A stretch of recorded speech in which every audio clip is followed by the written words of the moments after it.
इसमें एक particle move कर रहा है और इसकी जो वेलोसिटी है ओमेगा है पॉइंट ओ के अबाउट, और ये है कांस्टेंट। ओमेगा की वैल्यू दिया गया है 0.40 रेडियन पर सेकेंड। इसकी रेडियस दिया गया है 50 सेंटीमीटर। हमें बताना है the modulus of velocity of the particle and modulus of and direction of its total acceleration. यहाँ पर जब भी हम यहाँ देखते हैं, जैसे कोई चीज मान लेते हैं घूम रही है, अगर ये घूम रही है ओमेगा से घूम रही है और किसी पॉइंट का अगर वेलोसिटी निकालना है लीनियर वेलोसिटी, तो जो लीनियर वेलोसिटी का जो फार्मूला हम यूज करते हैं उसमें ये है वेलोसिटी 90 डिग्री पर होती है। यानी अगर ये डिस्टेंस हम यहाँ आर मान लें तो v इक्वल्स टू आपको लिखना पड़ेगा R, v equal to R omega. यहाँ पर v जो है इस लाइन के इस रेडियस क्या है, परपेंडिकुलर। ठीक इसी तरीके से यहाँ पर हम देखते हैं, अगर हम इसको इससे मिला दें और ये यूं है, तो ये जो डिस्टेंस यहाँ से लेकर यहाँ तक हो जाएगी, मान लेते हैं एंगल अल्फा है और ये भी एंगल अल्फा है, तो cos alpha equal to base से हो गया, मान लेते हैं बेस मान लेते हैं आर डैश अपॉन हाइपोटेन्यूज हो गया आपका R. R dash equal to R cos alpha, यानी ओ से लेकर के ए तक जो डिस्टेंस है हमारी आ गई O A equals to 2r cos alpha. अब यहाँ पर देखिए ये जो डिस्टेंस है ओ ए और एक घूम रहा है एंगुलर वेलोसिटी ओमेगा से जो कांस्टेंट है, इसके परपेंडिकुलर इसकी जो वेलोसिटी हो गई ये हो गई v। ये वेलोसिटी हो गई v।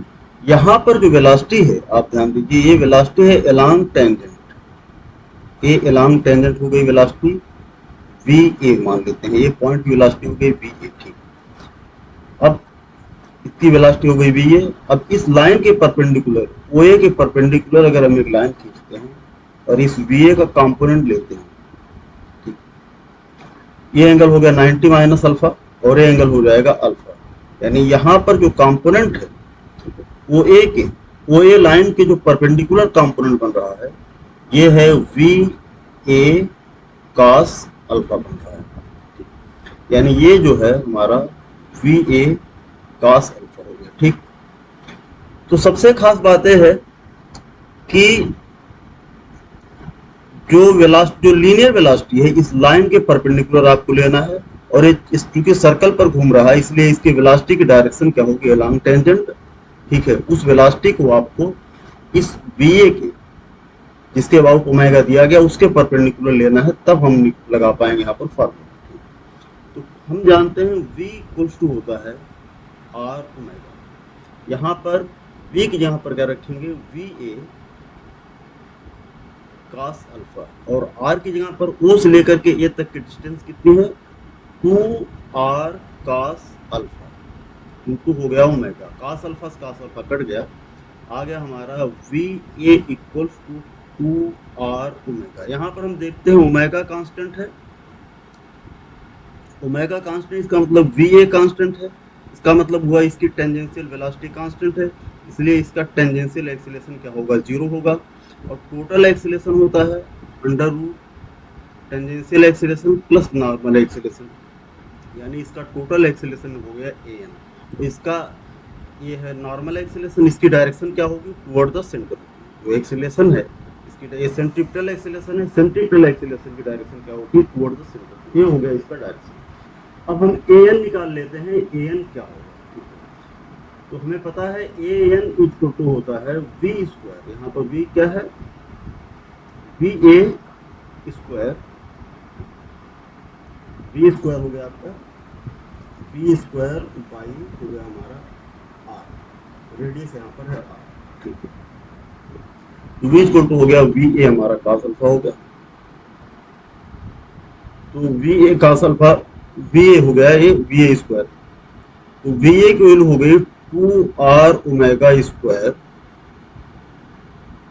अपॉन हो गया आर, यानी नॉर्मल एक्सीलरेशन हमारा आ गया 4r स्क्वायर हो जाएगी, एक r से एक r कट गया, ओमेगा स्क्वायर 4 इंटू आर की वैल्यू दिया गया 50 सेंटीमीटर। 50 सेंटीमीटर का मतलब हुआ कि 0.5 मीटर और ओमेगा 0.4 यानी हो गया 0.16 इक्वल्स टू हो गया ये हमारा हो गया 2 इंटू 0.16 इक्वल टू 0.32 मीटर पर सेकेंड स्क्वायर, ये हो गया। ठीक है, इसमें एक बार दोबारा हम लोग एक चीज देख लेते हैं। यहाँ पर जो है जब भी हम निकालते हैं इसके अबाउट अगर ये घूम रहा है और इसकी रेडियस r है तो वेलोसिटी मान लेते हैं किधर ले सकते हैं किधर, लेकिन जो हम v equals to r omega use करेंगे यहाँ पर वेलोसिटी इस लाइन के परपेंडिकुलर लेनी पड़ेगी v, यही इसकी खास बात है। ठीक है, और इसमें जो इसकी टेंजेंशियल वेलोसिटी है जो निकाली गई ये क्या है, कांस्टेंट है। अगर एक कांस्टेंट है इसका मतलब हुआ कि इसके अंदर टेंजेंशियल एक्सीलरेशन नहीं है, सिर्फ नॉर्मल एक्सीलरेशन है और इसकी डायरेक्शन क्या है, टुवर्ड द सेंटर।